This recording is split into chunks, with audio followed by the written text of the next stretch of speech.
So on to our main speaker. A distinguished Toastmaster, a division champion, and a 2-time Triple Crown awardee. Since joining Toastmasters several years ago, she's written 2 communication books, spoken at TEDx and counts the UN, HSBC, News UK, and many other household name organizations as her clients. She is an introvert who was terrified to start marketing her speaking business and still wishes she had more confidence. Absolutely. You'll walk away from this session with some of her key insights to help get your speaking business off the ground. Please welcome Shola Kaye with How to Monetize Your Public Speaking. A big round of applause for Shola, please. Welcome, Shola, to the stage. Over to you, Shola. Thank you very much. Thank you very much, Andy. And thank you all of you for getting up early this morning and attending this session. I'm really excited to be here. And this is very much an interactive session. If you have questions, put them in the chat all the way through. I've got the chat box open and that's what I'll be monitoring. So rather than hands up or anything else, just get your feedback, responses, answers to the questions I give you, put them in the chat. And then that way we can all be part of this conversation.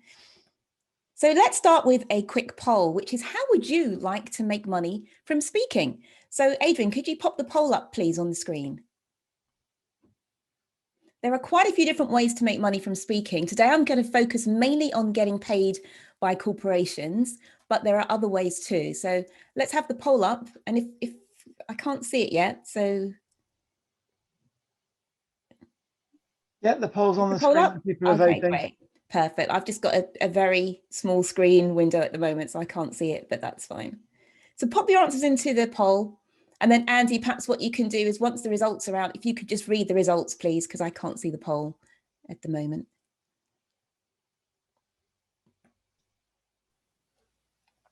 Adrian, will you see the results? Yep, I can see the results. Yep, right. We want to share. We've got 33 out of 46 people. That's 80%, 82%. Perfect. Great. Well, let's just go ahead and halt the poll and read out what we've got so far. Thank you, Adrian. Okay, if I end it, it'll probably display it if you want to see it on the screen. Yeah, I can't see it for some reason, but if you could just read out, that'd be great. Okay. Become a professional paid keynote speaker, typically at conferences or companies, 26%. Speaking for free to sell your own products and services, 29%. Speak on behalf of an organization, 16%. Be a trainer, 24%, and other 5%. Perfect. Thank you for that, Adrian. So that gives me an idea of who's here and what you'd like to get from today's session. So there are many opportunities that you can get to speak and to make money from speaking. So you could talk to promote a product or a service, could be your own, could be on someone else's behalf. It could be that you deliver paid speeches and keynotes or workshops, which are somewhat similar. It could be running your own events.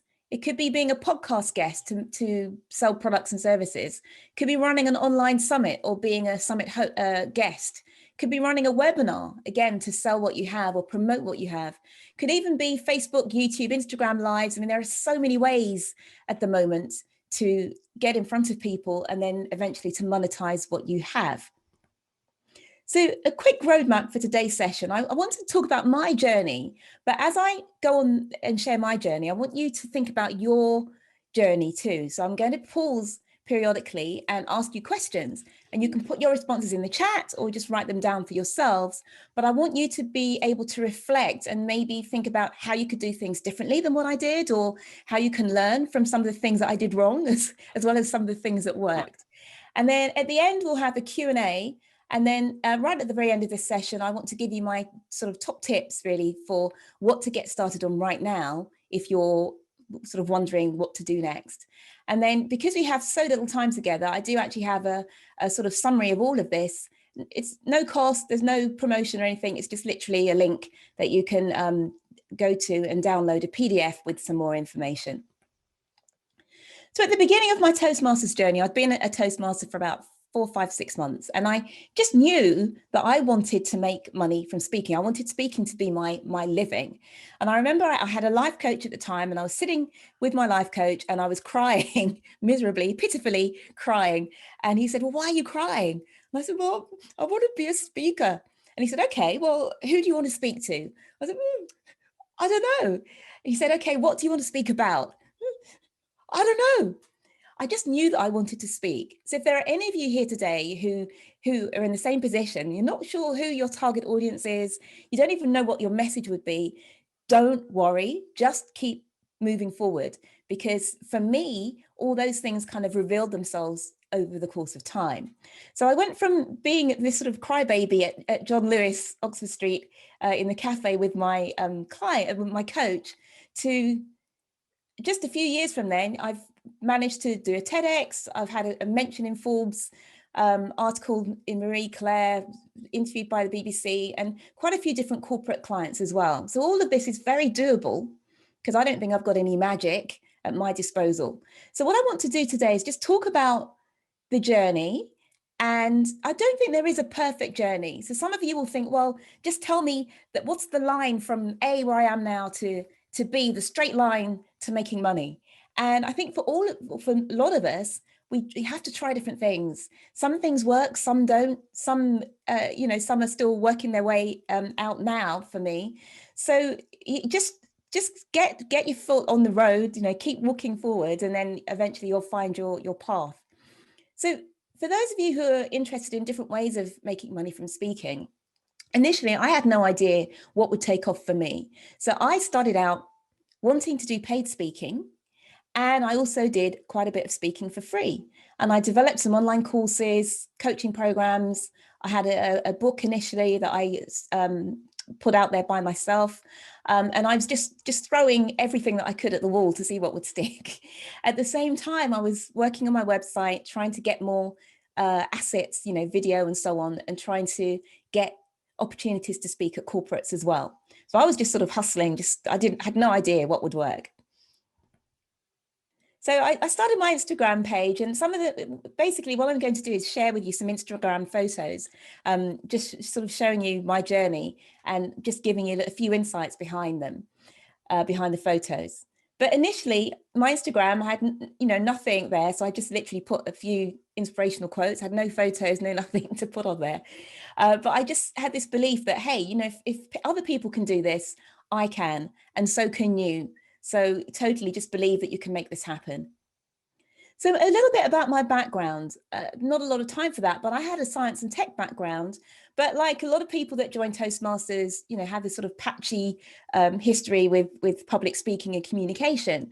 So I'd actually been put on probation in one role for not speaking up enough, fired from another for not adding enough value in meetings.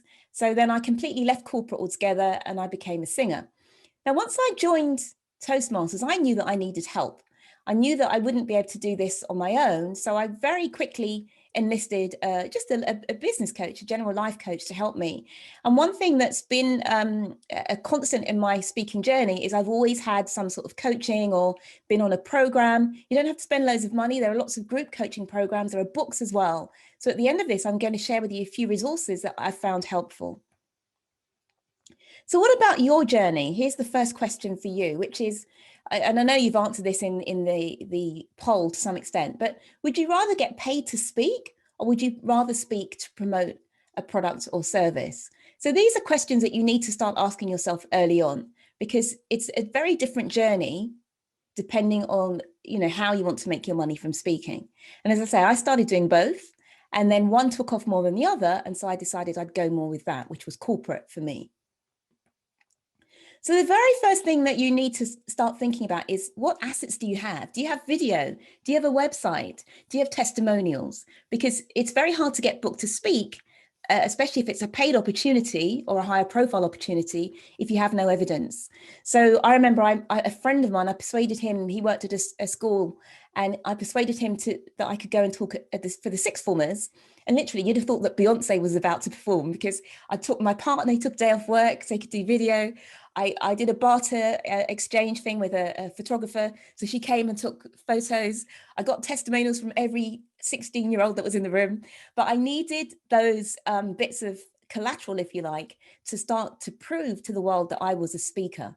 So whatever you do, make sure you record it. Even your Toastmaster speeches, if they're online, you can just get clips of those and string them together to make a virtual demo video.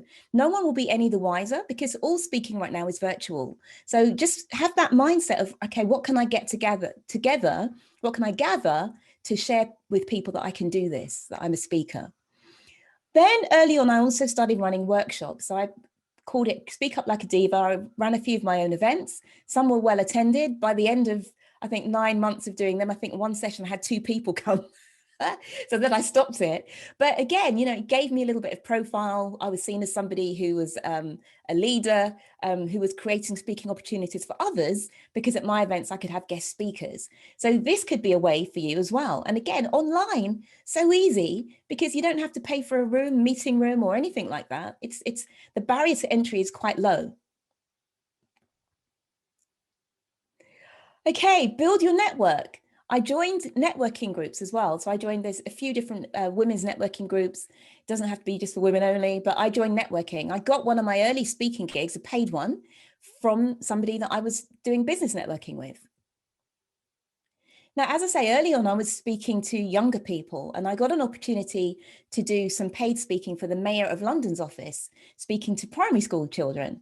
Now, I was supposed to be booked to do, I think, 6 or 7 speeches. After one speech, I got the call from the agency, sorry, they don't want you to do any more, right? Because they felt that my message, my demeanor, you know, just wasn't appropriate for children of that age. So I realized, okay, I need to reassess. It's all very well, you know, to get those starting out opportunities, but then you quickly learn the market either tells you or you realize for yourself, okay, this isn't the direction. So I assessed the situation and I realized, okay, children, speaking to children, young people, it's important, but it's not really for me. So my next question to you is this: what is your area of expertise? What is your message?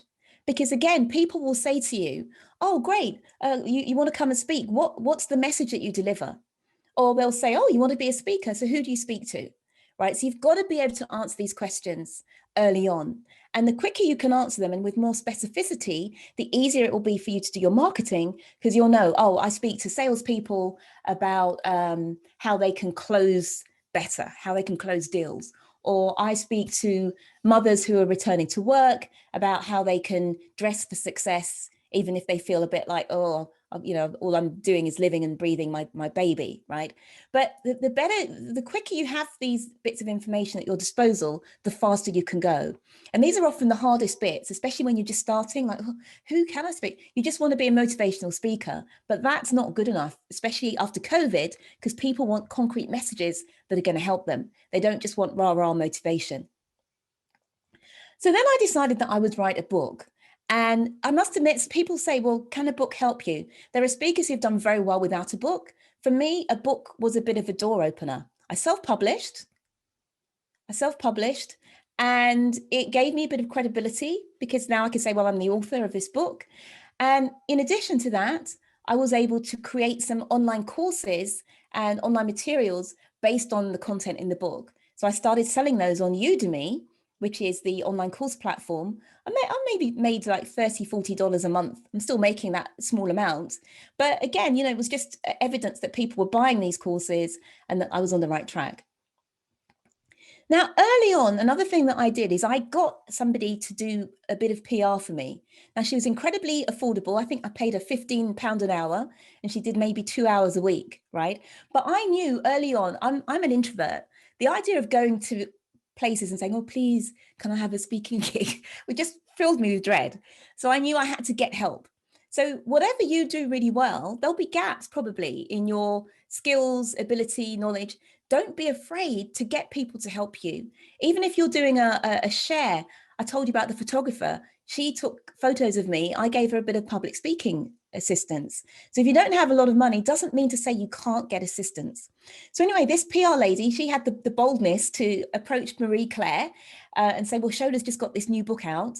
And they said, oh, can she come and be a panelist for us? So that meant I could then say, well, I was featured in Marie Claire magazine. I did an article for them and I was a panelist. So just these small things can really help to give you more credibility. The same PR lady approached Harper's Bazaar. I managed to do a workshop for them. Both of these, I didn't get paid anything. I didn't get paid, but again, it's good publicity. And from the Harper's Bazaar workshop, somebody approached me and said, can you come along and do a workshop for our company and we'll pay you? So I got paid. That was one of my sort of early paid events. So I did a sort of 90-minute workshop on, I think it was on speaking on camera. So I'm still thinking, well, let's just throw more stuff at the wall. What's going to stick? What's going to stick? So then I decided that I would start to do a weekly video blog. And I also turned the audio of that blog into a podcast. So then I could say, well, I'm a vlogger and I'm a podcaster. My podcast, each episode was, no episode was longer than about 10 minutes. It was just me talking and sharing tips. But I got people from China, all around the world contacting me saying, oh, thank you, the tips were really helpful. So it doesn't have to be this massive production where, you know, you're interviewing Steve Jobs, or, well, he's dead now actually, but interviewing, you know, Steve Wozniak or whoever. It can just be something quite small, but it can still get you on the road. Okay, so then another breakthrough for me, I had a coach at the time, more like a sort of business coach, and she heard about a TEDx that was needing people. So literally the day before the doors closed for the applications, I sent off a quick application to them. And luckily for me, they said yes. Now, this was TEDx Peckham, okay? I've heard people say things like, well, I can only do TEDx if it's the one that's on, you know, Royal Festival Hall or if it's high profile. You know what? I've got a lot of speaking gigs from my TEDx, and a lot of them are from America. People don't know Peckham. They don't know Delboy and Rodney right there. They just knew TEDx. So the brand can really help. Now, when I chose my topic, I chose something that I thought might have legs for a corporate audience. I didn't think, oh, I'll just talk about my, you know, my personal battle, or I thought, okay, what can I share here that somebody might one day want to pay for? So I spoke about empathy in the workplace. And I screwed up my TEDx. You know, I had problems with the microphone banging against my earring, and the sound was dreadful, and I had to get the sound cleaned up afterwards. I was really upset, but it was still good enough to put on their website, and it's since then reaped rewards for me. I've had a few extra gigs from that. So the next question for you is this: who would pay to hear you speak, or pay for your products or service? Who would pay to hear that message? Okay, so if you want to get paid to speak, you want to choose audiences where there's at least a bit of money. Or even if the individuals themselves don't have the money to pay you, maybe it might be for a council or for a government organization who do have funding and can pay you. But you've got to think of what we call it's a fundable topic. So make sure that you choose a topic and invest in something that people will pay you for. The next question is for you: where do those people, your potential audience members or the people that will book you, where do they hang out? How can you get in front of them? Now, I've tried all sorts of different ways for marketing, right? So I've done Google Ads, I've done LinkedIn campaigns. LinkedIn was quite useful for me, actually. I've got quite a bit of work from LinkedIn, especially from the USA, because once we went to COVID, a lot of the markets that perhaps wouldn't fly you over there to speak opened up because they had less expense involved. They could still pay you a fee, but you were then speaking to a larger audience because it was virtual. And so I immediately thought, when COVID hit, how can I start speaking in the States? And so then I started doing LinkedIn campaigning. I had a Google ad running, which was running to the Eastern Seaboard and the West Coast. And I've had inquiries through that. So never think that you're too small to put yourself out there. So another big opportunity came for me when I had a contact from an agency, a bureau in India. And somebody in India at Deloitte had seen my TEDx talk and then asked this agency to get in touch and see if I would want to fly to India and speak to their emerging managers in Hyderabad. So of course, you know, I was like, yeah, of course. So I go off to India, I do this TEDx there. So now I can say that I've got Deloitte as my client. And I made sure that I got testimonials and asked people to fill out feedback slips. So I had something concrete as well to take away from that. Now, I think I said earlier on, I did some free speaking and I ran my own workshops. I also had a newsletter that was going out. I was very, very irregular. So sometimes it was once a month, sometimes it was once every 6 weeks. Then I started to pull myself together. And for a while, it was every week quite regularly. But through this newsletter, I was keeping in touch with all these people that had come to my workshops and so on. And so 3 years after I'd stopped doing the workshops, I got somebody from Bernardo's, who was the CFO there, and she said, oh, can you come and do a workshop for us? It was paid, not paid very much, but it was paid. And it was through keeping in touch. So that's another message there. Keep in touch with all the people that you speak to, find a way. Now, another thing that I tried of the many, cold calling. I hate cold calling. That, you know, when you get on the phone and someone brushes you off, or they say, oh, well, thanks, but no thanks, or we'll take down your details. But I phoned ACCA, the accounting organization, and I thought I got a fob off from them. But then later on, I got an email from somebody saying, we quite like the sound of one of your talks. Could you possibly come and fly to Jersey and do a workshop for us? So I flew to Jersey, did a talk for ACCA that was paid. So, you know, again, all these, you hear about all these different strategies. All of them can work. It really depends on who your audience is, what you have the stomach for as well, and also what you speak about. So you do perhaps have to cast the net a little bit wide at the beginning, and then you can start to narrow down. So the question is, let me sit back. So what can you do to build your credibility? Are you going to start a podcast? Will you have a blog or a vlog? Perhaps you can write a book. It could just even be a small ebook. It can still help. Or if you're in a very corporate environment, can you write white papers?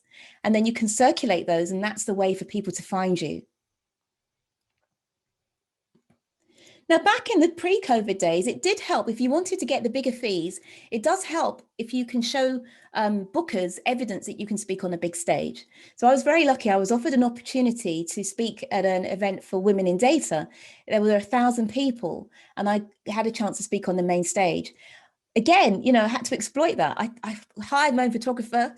I said, please, can I bring my photographer? So she was like pacing around taking shots for me while I was at their event, because I knew that those photos, those assets would be evidence later on that would help me increase my fee and get more opportunities. So you've got to be quite enterprising about this and really sort of be on the hustle all the time, because you know what's needed to get those opportunities.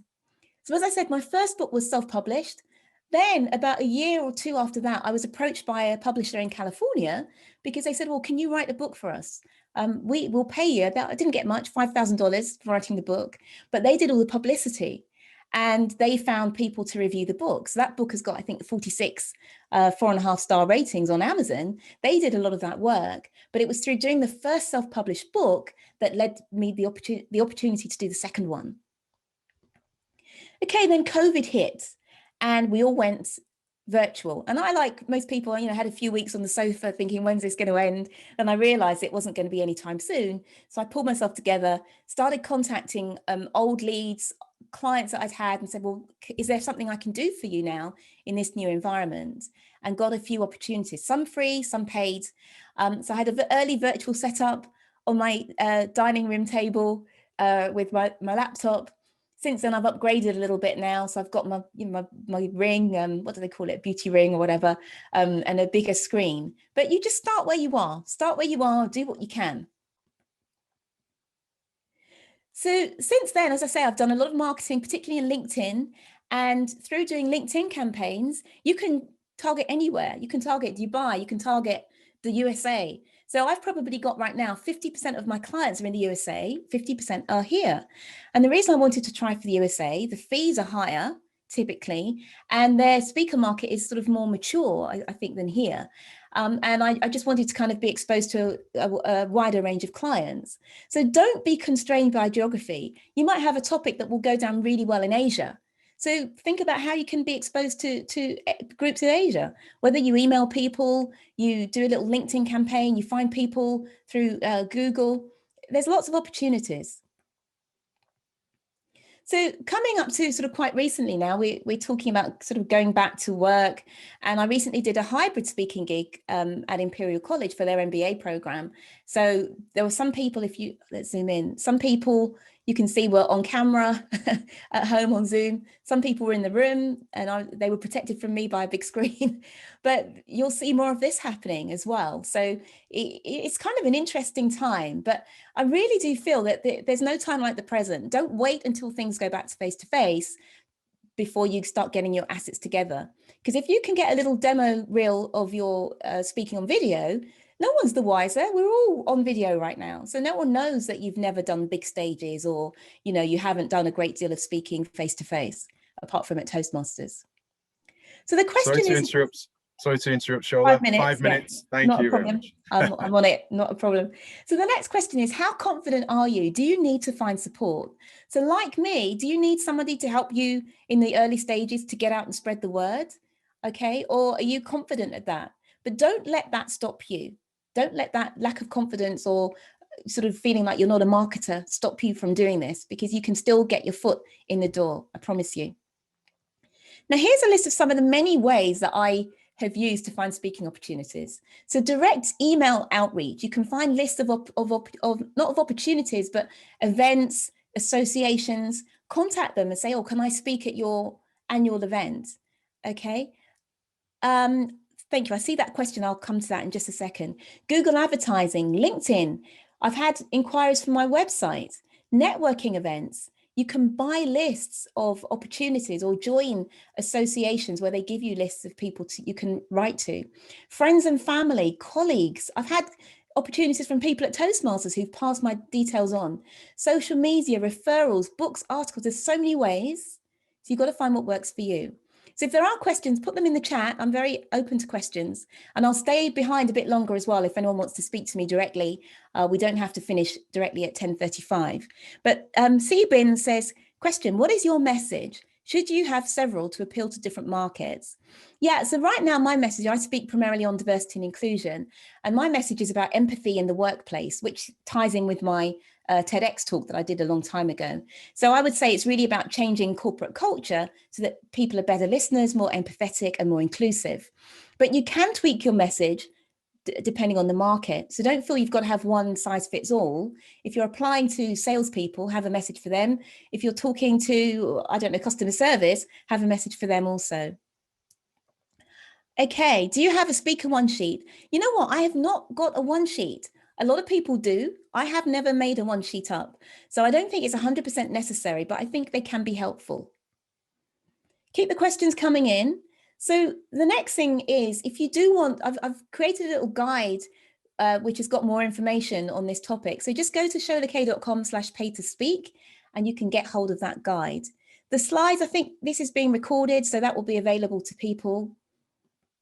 A one sheet it's like an A4 document that has got kind of a high level, like your bio. It's got some of the clients you've worked for. It's got a list of the different speaking topics that you have. How do you price and negotiate on pricing? So fundable topics. I think you need to think about the industry that you speak to, maybe look at conferences, look at what sort of topics people are speaking on. Pricing, all the questions are flooding in, right? For the pricing is, I typically now say, because I don't want to turn work away, right? I'm not in such a huge position that I can just say, oh, you have to pay me this many thousand, otherwise I'm not doing it. So I will say, how many people are coming to the session? So I had a client from the States, they had, it's 8,000 person company. So I priced that quite high because they said there'd be about 2,000 people at the session. But then I've got clients who have 10 people. So I price it accordingly so that I'm not turning anyone away because I'm too expensive. Let's see, what software? Software is Prezi Video, Prezi. And it's about £100 a year. It's not expensive and it's impressive enough that you don't need to have a massive virtual studio. People still say, oh, what's that? So that's Prezi Video. Can you get paid to speak if you're working for an organization? I think you can on the side, but you may need to check with your employer first. If you're using your employer's name to get opportunities, I think you then may struggle to get paid to speak. Okay, but you can. The questions are flowing, I love it. So let's see, one more generic question. How do you make the presentation on the right-hand side of the screen? Oh yeah, that's Prezi. How did you learn to self-publish? Right, there's an organization called Self-Publishing School, which is in the States. And so I just joined their mastermind and they have a Facebook group. I just learned and I read books. Let's see. Tell us about your microphone. Yes. So my microphone is the Rode. It's a Rode USB mic. It's about £100, I believe, from Amazon. Let's see. Brian said, I did a talk. I'd like to find a way of doing your talk at other places. Right. So you need to get a list of TEDx's, for example, find out, do research, go online, look at who's looking for speakers, and then approach them and say, hey, I've got a really great talk. This is the benefit to your organization if I speak. Do I prefer virtual or face-to-face? You know what? I absolutely love virtual. And I'll tell you why. It's because as your comments are coming in, I can see what you want from me. If it's face-to-face, all I can do is read your body language. But I love the specificity of virtual. Now, I know it's 10:35, so we have to stop, but I'll be here for another, stay 5-10 minutes. So if you want to hang around before the evaluation contest, I can go through the questions and we'll carry on. But I want to just quickly... That flew by so fast. Yes, thank you, Shola. Sorry, carry on. Just finish that up. Super quickly, I just want to say, so keynote speakers in the States can make, say, $10,000 to $20,000 for a speech. When things went virtual, the fees dipped down a bit, but now they're coming back because organizations can save in terms of booking rooms, flying people around the country or to different places by having a virtual speaker. So virtual doesn't mean a lot less money. In the UK, 2 to 5K is more usual for a professional speaking opportunity. Okay, so I'm going to just jump to, so we're doing Q&A, so we'll come back to that. Yeah. Top tips for success, very, very quickly. Leverage who and what you know, transition later. Just start where you are. Don't say I'm going to wait until I know everything there is to know about X, Y, and Z before I begin speaking. Just start now, and then you can transition later. Next one is finding engagements is the work. There is no master list, right? You've got to go out there and work to find engagement. Some people hire researchers in the Philippines at $5 an hour to find opportunities. So that is the work, right? The speaking is the icing on the cake, quite honestly. If you want to go faster, then don't do it alone. Get a coach, get someone to help you with PR, join a group coaching program, just find a way, okay? So I'm going to officially end now, but I'm still going to be here. It will continue. It will. We're not done. You're not done. Join me in a round of applause for Shola. Thank you. And that was Shola the introvert. Let's make Shola the introvert. Priceless nuggets for anybody that wants to launch into public speaking. And I must say, there was one thing, Shola, that I absolutely disagreed with that you mentioned. I have to point it out. You mentioned Peckham. Nobody knows Peckham. Nobody knows Dell and Rodney at Only Fools. I disagree with that, I'm sure. I think there was 24 million on one episode of Only Fools and Horses. So a round of applause. Thank you very much. There will be a little bit more time for more Q&A with Shola. I think Shola's mentioned a link. I don't know if there's a way to post the link into chat, or maybe to put it into chat so people know how to get hold of you. One thing that struck me in terms of presentation, apart from all the amazing tips, is the authenticity. You know, many times we'll hear speakers and all they want to say is how well they did this, how great that went. And so it's so refreshing to hear that there are bumps along the way. Sometimes things go wrong. Sometimes things don't work out as we want them to work out. But the adaptability, the focus, understanding what that end goal is, we can diverge, we can take different routes, and we can find our way to where we need to be. Because there's so many questions, I'm going to let Shola come back to stage to get onto it. I just have to say that it's going to be my co-chair, Ilaria, that will come on to take, that will take the questions at this point. The evaluation contest is due to start at 10:40. It's up to you. You can stay, take more questions with Shola, or you can move on to evaluation contest. Totally up to you.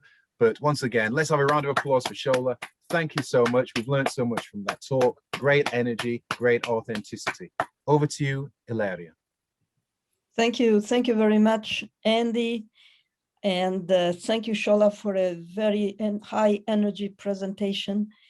How would you like to continue now? Would you like me to monitor the screens, or would you prefer to have people putting their question in the chat? I am here to assist in any way you would like me to assist you. Thank you, Ilaria. Yeah, people just drop your questions in the chat. I'm very happy to go through them. You know, no question is too trivial or too intrusive. So just go for it. So let's see. So I'm just scanning the chat again. Yeah, get in touch with me. SholaKaye.com is my website, or LinkedIn. Just find me there at Shola Kaye. That's the best place. So I'm looking at questions. Yeah, so someone's asked me professional speaking agencies. So yeah, so early on I started out with an agency called School Speakers, and that was the one where I had probably 3 or 4 speaking opportunities, just in the interest of disclosure. So I think I got one. It was a 7-minute talk for a boarding school. I think it paid about £400 or £500. I had to travel there and back and stay overnight. That wasn't funded. But you know, School Speakers, that they're around still. You know, you can contact them as well. I'm now with a couple of agencies in the UK. They don't call you very much, so never think, oh, I'll get with an agency and I'll just be, you know, unmade, because typically agencies only go after you when you're so big that they realize that that's how they can make money. So if you're small fry, you've got a small fee, they don't make much from you. It's about 20% off you or something. So there's not much, it's not worth it. So so yeah, don't rely on agencies. You know, let your own marketing be the way that you get your opportunities. Let's see. Any more questions? Let's see. Yes, Chris actually he raised his hand. Chris Bin. Oh, okay. Yeah. Can you pop the question in the chat, please? It's probably easier for us if we can see them all in the same place. Oh yeah, so Andy says, how long is usually lasting at one of your speeches? Depends. Typically my speeches last for about 40 minutes and then 20 minutes Q&A. But I like very interactive speeches, so I ask people to participate all the way through. So I might do an hour and then no extra Q&A because we're talking the whole time. And people do like that interactivity. I've been rebooked several times because I'm reading out people's comments. So it's like a conversation. It's not, oh, I'm the speaker and you're all the listener. It's just, we're all in this together. So you might want to try that as a strategy.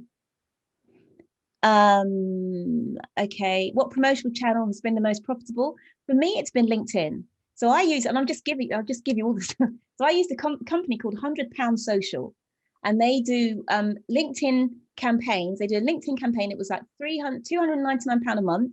They would contact 1,000 prospects on LinkedIn on your behalf with a message sequence, and many of them don't come back to you, right? So let's say if, you know, 3 or 4 months of doing these campaigns, maybe I got 5 or 6 clients. But if you're doing corporate speaking, each client can be worth thousands of pounds, right? And then if they rebook you and refer you, that's even more. So it was well worth it. I more than made my money back from using this company, £100 Social, to do LinkedIn campaigns. But there are many that will do that. Let's see. Tips about what to include in a keynote. Yeah, so Craig Valentine, I absolutely love Craig Valentine, big favorite. He's got some online materials on how to write your keynote. Typically in a keynote, you want a big message. You want to break that big message down into, say, 3 chunks. You want to have stories. You want to have some data. You want to have an inspirational opening. You want to have a little bit about what qualifies you to be there to speak. And then you want some sort of actionable takeaway for them. Because I think now you can't just say, oh, never give up, rah, rah. There's got to be something that's specific to them that solves a problem for that company, that group, that business unit, so that you're brought in as a problem solver. Okay, so you want to do that. Benjamin, yeah, just contact me on LinkedIn and then we can have a chat. Let's see, what else? Were there other questions? USP, please. In big capital letters. Oh, USP. Yes. Unique. Oh, unique selling. Yeah, Sarup, where's that? Have you, so as I see, sorry, Sarup, can you just paste it in again at the bottom for me, please? It was, how did you identify and maximize your USP? Okay, great. So I started out, like probably a lot of Toastmasters, talking about communication skills, because we're all very passionate about communication, love it, etc. And that's fine, but it's a mature market. It's very saturated.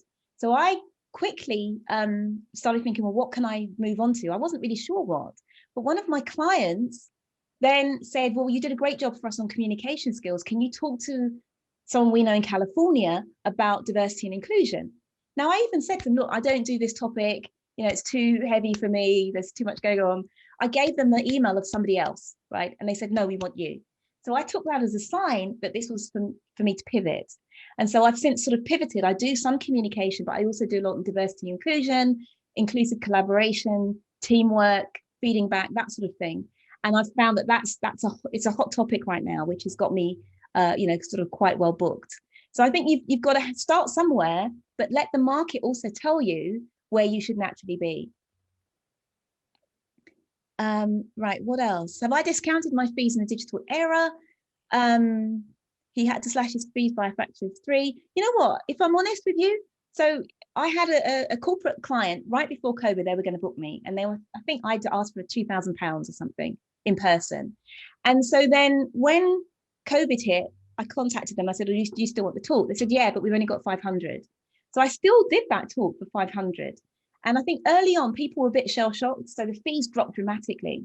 But if I'm honest, the fees I probably get paid more now for an hour than I would get for a day's workshop. And it's because slightly I'm more proven. I've got 2 books, I've got more credibility, but also because companies are seeing that they can't delay all these trainings and keynotes until after COVID. And they're seeing the cost benefits of, I can have my people from America, from the USA, EMEA, all come to the same session, as opposed to having, different sessions for different countries. So I think don't be afraid. I mean, once you've got the reputation and you've got your stuff out there, don't be afraid of still charging or asking for decent fees. It doesn't all have to be super cheap just because it's virtual. Shola, we need to close to move on to the evaluation contest. I'm sure we could be with you the whole day, but we want to go and cheer our champions. So thank you so much. Thank you very much. And we will see you soon in a stage near us. Perfect. Thank you, Shola. Thanks. I've got my LinkedIn here, so contact me on LinkedIn if you need to. Fantastic. Okay? Yes, Thank you. Thank you. Come Excalibur. You said you will. Love you. Thank you. Bye. Thanks Thank a you lot. very much. Take care. Bye, everyone.